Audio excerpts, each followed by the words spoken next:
Hey guys, welcome back to my channel. Today I have Jacob. Back. He's back joining us for another video. We are going to be talking about budgeting when you're a spender. Why? Because this is why. Because in the last video that Jacob was in, I'll leave a link to it above, because we shared some great news that Jacob got a job after being let go from his last company. But in that video, we got tons of comments. Tons of very, very sweet comments, first off. Yeah. But then other comments saying that Jacob should come back for more videos. So here I am. So here he is. And I was like, Jacob, what do you think we should do a video on? And you said... Was this my first suggestion? Yes. I think it was, yeah. I said how to, I mean, it was kind of a joke saying how to budget when you're a spender, but I think it's relevant, so we should talk about it. Because I feel like in a relationship, you may have someone who's a saver and someone who's a spender. In our relationship, I'm the saver and Jacob's the spender. So that's why he's along for this ride, because you have... this is more up your alley, right? Yes, but I will say, I think the reason I am a spender is because of the budget. Elaborate. Well, historically, growing up, I think I was always the saver, and I would always like save up a lot of money and just keep all my money, and then maybe buy like a big thing. Like I played guitar growing up, so it was like I didn't spend any money, and then I like bought myself a new guitar, or you know, guitar equipment. So it was kind of, that was my thing, was I'd always save all my money. But I think now, because I have my own mini budget within our budget, you're supposed to spend it. I mean, that's like, you know, it's mine to enjoy on a monthly basis. That's why I get it monthly. And so that's why I tend to spend it. And I'm always bumping into my limit, which I know Marissa gets frustrated by, especially if I just go over just a hair. But the reason is because like, I want to enjoy it monthly and it's fun. And you know, like I said, I have my own budget and it's there to spend. So I might as well spend it. Or if I want to save up for something big, save it. So. Well, you're getting ahead of yourself, because you're basically sharing all the secrets to how to budget as a spender. You told me to elaborate. I know, but you just finished our whole video in 2 minutes. Okay, well, do you want to start over? No. So I think that, like what you said, is that having a budget gives you the permission to spend. Where'd you get that? And that's why we budget. And I obviously share a lot about budgeting here on the channel. I share our personal budget every month. But you are able to be a spender when you account for it in your budget and you allow yourself the permission to do so. Yeah, I mean, if we didn't have a personal budget or a car budget or a household maintenance budget or any of those things, then I would feel like super restricted or guilty spending the money of, you know, oh, we need new brakes for the car, even, you know, not even talking about personal spending, we need new brakes for the car. I just feel bad because we don't have the money set aside buying that. Oh, I need to do oil changes, or I need to, you know, anything like that, right? Or the house needs furnace filters, or it could be anything, right? I would just feel bad taking that money out of the account. But if I go to Marissa and I say, hey, I think we need to, you know, get new brakes for the car, how much is in our car maintenance budget? And she says, you know, oh, we haven't used it at all in a long time. We have $1,200 in there. I'm like, oh, well, I only need $300 or $400 of that. Perfect. Like, gives me the permission to spend that money. And then, you know, with my own personal budget, looking at it and saying, you know, I want to buy something that's $150 and I have $200 in there. Well, perfect. And, you know, I can spend it. I don't have to feel guilty, because what I spend my money on, if we didn't have a budget or didn't have it budgeted, I would never spend it. Like I wouldn't have spent any of the money, because I'd feel so guilty that I was taking money out of our retirement or out of our, you know, anything, whatever account. So let's talk about how that looks in our budget. So we obviously are budgeting for all of our expenses, all the important things, the things we have to cover every month in our budget.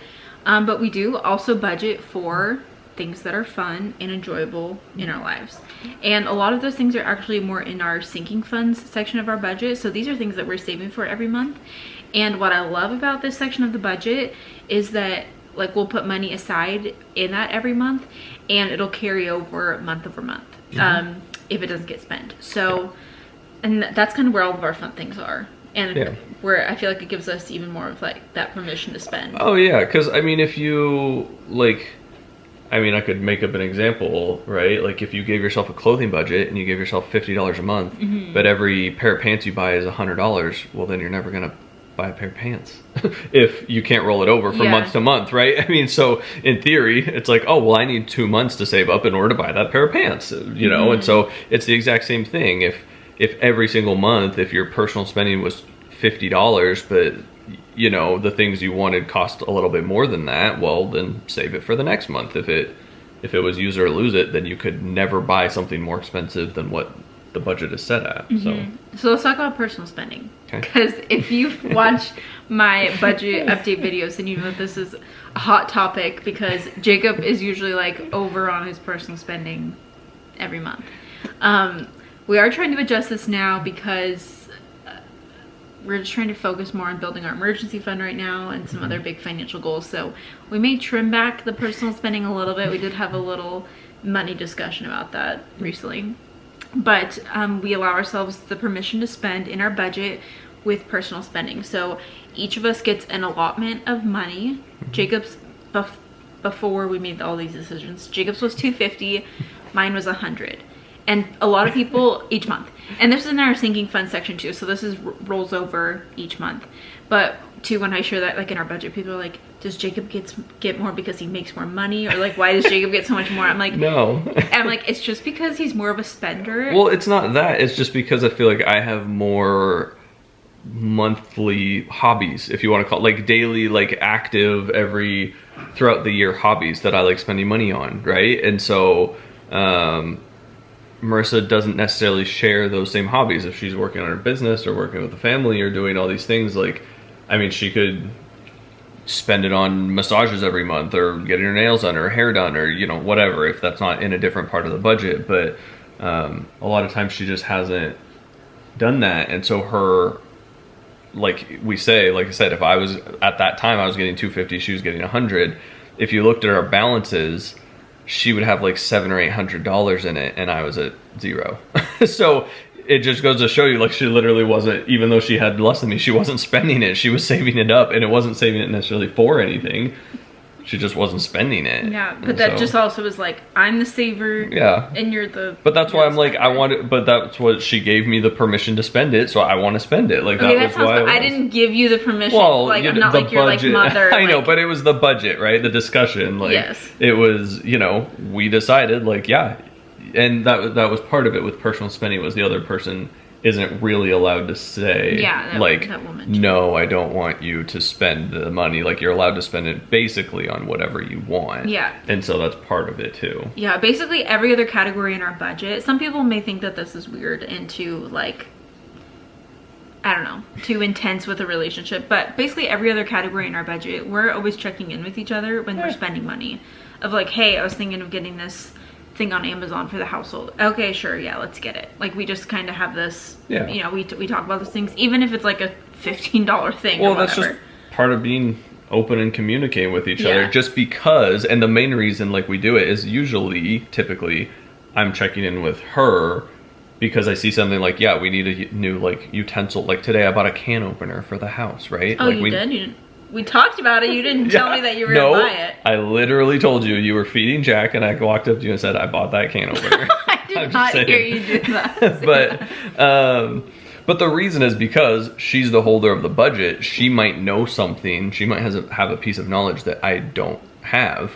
So if I just went and spent $100 or $200 or $50 or $15, I might have done something. She's like, oh, I literally just paid off the credit card and I didn't want anything on there for the next day or two for some reason. Or like, it could be I just moved a bunch of money into our retirement account. Or it could be anything, but either way, she might have some piece of information that I don't. So I just want to make sure.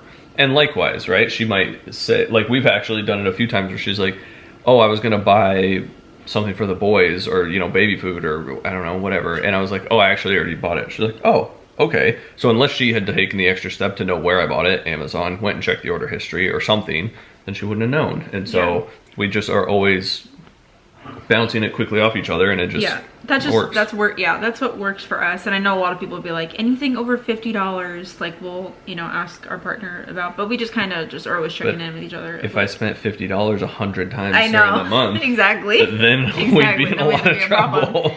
But that's also why we just love the personal spending category, because it allows us the permission to spend money on things that we enjoy without checking in with each other. So that's like the one category that it's like, I'm gonna buy myself a Lululemon hoodie out of my personal spending because she wanted to. Because I want to, and I don't need Jacob's input to tell me that I'm spending too much money. Well, the funny thing is a hoodie. The funny thing is that I actually usually do always check in with her before I spend it, because I don't know how much money's in my budget, because she's the holder of the budget, right? It's on her computer, her spreadsheet, she's managing it, she has all her tabs because she's the budgeting wife. So I usually just check in and say, how much money do I have in my budget right now? And she'll say, oh, it's at $125. And say, okay, cool, thanks. Yeah. I don't tell her, like, sometimes she says, what are you gonna buy? And I say, don't worry about it every time. But yeah, I mean, I always check in purely because she manages the budget. So I think that's an important element of, you know, it can quickly get away from you, like we talked about, going over on the budget of, oh, I only spent this much here, I only spent that much there, I should be fine for the month. And then you don't realize, like, oh, you did go over by a few dollars. Yeah. That's another thing I want to mention, is that, like, in a relationship, like, sometimes you have one person who's a saver and one person who's a spender, and you have someone who's more like interested in the numbers, and that's me. So Jacob and I are very much on the same page when it comes to our finances, but I'm the one who's like in the weeds of our budget. I update our budget all the time. Jacob doesn't care to be in the weeds of it. I don't want to be in it that much. Like, I want to know, like, I want to be involved, but and then like during the month or whatever, I'll like update our budget and be like, oh hey, like we're here with, you know, these expenses, and I'll just like run it by him and figure out if we need to, like, you know, make some changes during the month. Or, and like I said, it's because we each have different levels of information throughout the month that we keep, right? And so she'll usually say, like, oh, we're at this much for gas for the month, or we're at this much, and I'm like, I know how much is in each tank usually at all times. So I say, oh, you know, we still have a week left of the month. We actually are going to need to fill up at least one car or something. So then at least she knows she's like, okay, well, this is going to go up another, you know, $50 or whatever, however big your tank is. And so, you know, we just keep each other in the loop with all of that stuff, just based on what each other knows about the household. But I just really value that, like, even though Jacob isn't in the weeds of the budget, he will always come and like ask me where he's at with his personal spending. And again, I know that many months he's technically goes over, because we'll be at the end of the month, it'll be like the 29th, and Jacob's like, how much is in my budget? And I'm like, $50. And he's like, but I get it rolls over in like a day. It rolls over in a day, so I'm gonna make a purchase. And so this is not something that you like necessarily should do. But you know what? If this is gonna be like the biggest thing we have to deal with in our finances with our marriage, then we're doing all right. Then fine by me. Let me explain that. So sometimes the reason is because the last day of the month end on weekends. So I'll buy something on the weekend while I'm, you know, have more free time, and I know that the vendor isn't going to charge the card, or I hope the vendor's not going to charge the card until my budget resets anyway. So then I'm like, oh, it's not gonna, if it's November, it's not gonna hit till December anyway, so it doesn't matter. She won't even know that I bought it a day early. But then some of them charge it as soon as you place the order, so then I get screwed. But that makes it sound like you're like, we don't have the money in the bank. No, it has nothing to do with that. I'm trying to keep the budget like as strict as possible. Like, I'm trying to honor, you know, my monthly allotment. But sometimes, you know, places do sales at the very end of the month or something like that, and so I'm like, oh well, you know, if I waited 2 days, then maybe it would be more expensive, and I'm going to buy it, so I'm just going to save a little money now. Or one time I went over because the company, they were doing shipping, like free shipping on orders over a certain amount, and I was like, well, I only have the money to buy one thing right now, but I'm going to buy another thing from them in like a week, but I don't want to pay shipping twice because otherwise my order's going to be under. So I just bought both things at the same time, and I was over for a week because I was like, well, shipping's expensive at that place. I don't want to pay for it twice. So it just happens. But anyway, so that I feel like is kind of the gist of how we're able to budget with someone who's a spender is all about giving that permission to spend. And so like utilizing those sinking funds, like having a personal spending, budgeting for something, and that gives you like you feel like you are able to go enjoy yourself because fun. Yeah, because you've planned for it in your budget. Yeah, I mean that's the fun part about the personal spending and the budget, is that like you're supposed to enjoy it. Whatever you spend it on, it doesn't matter. Like you're supposed to enjoy it. And so being able to know it's there, know it's coming each month, be able to spend it and enjoy it, like that's what makes it fun. Is I'm like, oh, I feel this freedom. And you know, if you don't have a budget and you're like, oh, I'm still spending that much money or more on things every single month, and now I'm like, well, why can't I afford groceries, or why can't I afford my mortgage payment or something? Oh, because I didn't realize I was putting this much money towards a certain, you know, area, a hobby or anything, then, you know, it can sneak up on you. So if it's all organized. Yeah, I know that I share this a lot, but a budget isn't restrictive. It actually gives you the freedom and permission to spend because you're just planning for it. Yep. Another example I'll give in that is that the one thing that I like to spend money on or like treat myself on is Starbucks. And I've shared this a lot on like Instagram for years, but it was always like in my schedule that every Monday morning I would go get myself Starbucks. And so for me to just set like a schedule of I'm going to treat myself, but it's going to be within these boundaries, I like was able to enjoy that and go to Starbucks every Monday, and then, you know, fully enjoy like spending money on something that I liked. Because, you know, how many times am I in the morning like, oh man, I just really want Starbucks today. Like, of course I do. Yeah. But when I set that like boundary for myself to be like, I want Starbucks, but I'm going to go get it on these days, then it's helped me to not go overboard on the spending, but still enjoy self-control spending. Exactly. Self-control and boundaries are actually give you freedom. So yeah, that's true. So I think that's it for our little chit chat here. Right. Let us know in the comments below if you're a spender. how do you navigate spending in your budget? And let us know if you want us to Jacob in any other videos. Put my hobby in the comments below. Okay, bye.